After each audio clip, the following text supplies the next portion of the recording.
Totally. I agree. What about, there's been so much great forward progress with like diversity and inclusion in Bachelor Nation. Like, do you think there would ever be a male or a female gay lead? Yes. And I mean, we kind of did it with Demi a couple seasons ago on VIP. And it had to be a perfect storm, and not because like America's not ready for something like that. It's because you're also affecting the people who are who are on the show, and that's always like you want to be super respectful of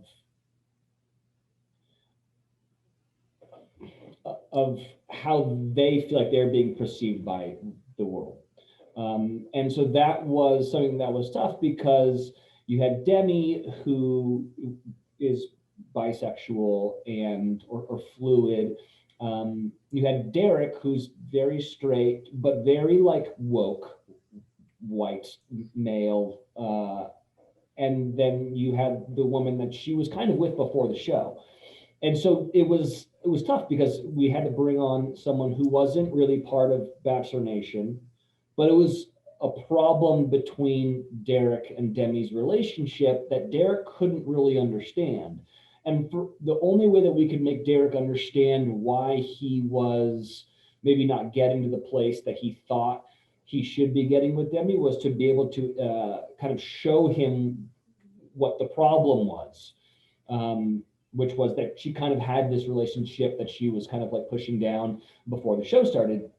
And then we had to bring her on there. And then we had to allow Derek to absorb all this information while cameras are pointed at him. Like that's a lot for him. That's a lot for Demi. And then it's a lot for this woman who had never been on a reality show, you know?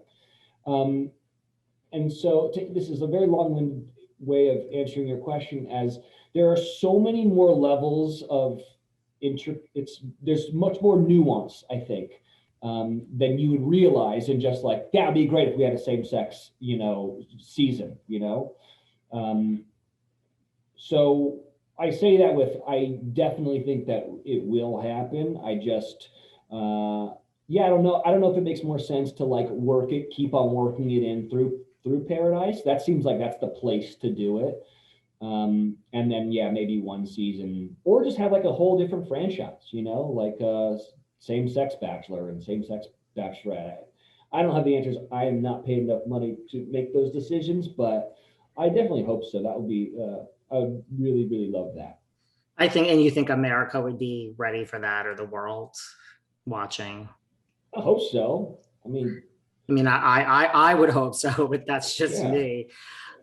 We can call Colton Underwood, bring him back. I know he's yeah. busy with his own show, but Well, and I think they did. And I think Lance Bass hosted the show. Like, wasn't there a gay bachelor thing on Logo? Finding Prince Charming on Logo.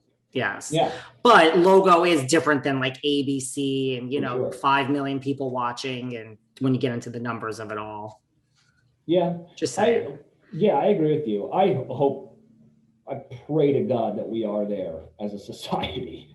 And listen, as someone who gets to be, I don't have any control over the other two franchises, but as someone who has their hand in Paradise, 100% for that. Like, let's have as many relationships, because the whole idea of this is how I perceive Paradise. It is adult camp.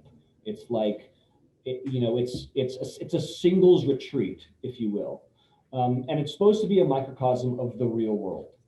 And the truth of the matter is that the real world isn't like all bleach blonde bimbos with abs from that go from tits to tank. Like that's not the real world. There's different colors, and there's different sexual orientations, and there's all this large tapestry, and that's what that place should be.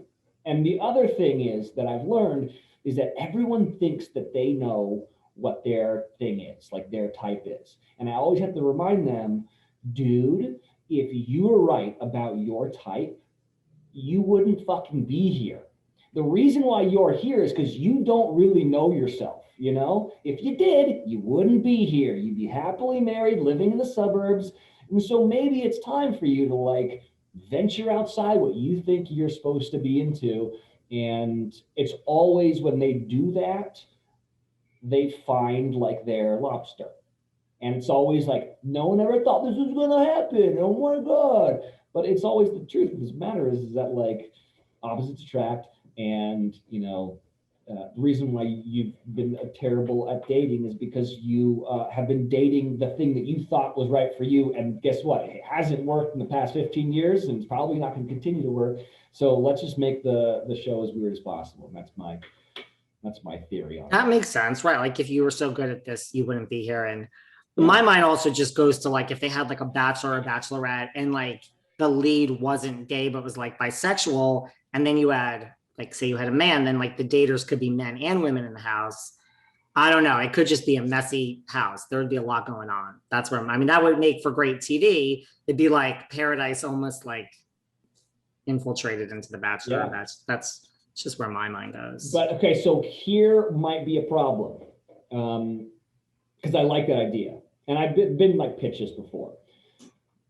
But what happens in the house when you have, you know, multiple men and women living together who are all fluid, and then they start intermingling, and remember, you're supposed to be focusing on the lead.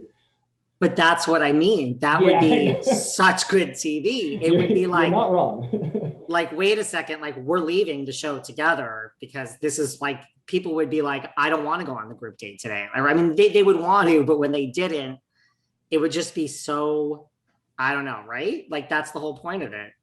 Yeah. I've been pitched this a million times and I agree with you. It would make for amazing TV because it would be very, very messy, but it's hard because it would take away from the focal point of the lead. And that's why I think it works in Paradise, because there's like always 7 leads happening at the same time. That makes sense. Yeah. Well, you do have a podcast, like you said, your favorite thing with Brandi. What do you like best about being a podcast host from one host to another? Besides the fact that there's no production and there's no bells and whistles and it's just real.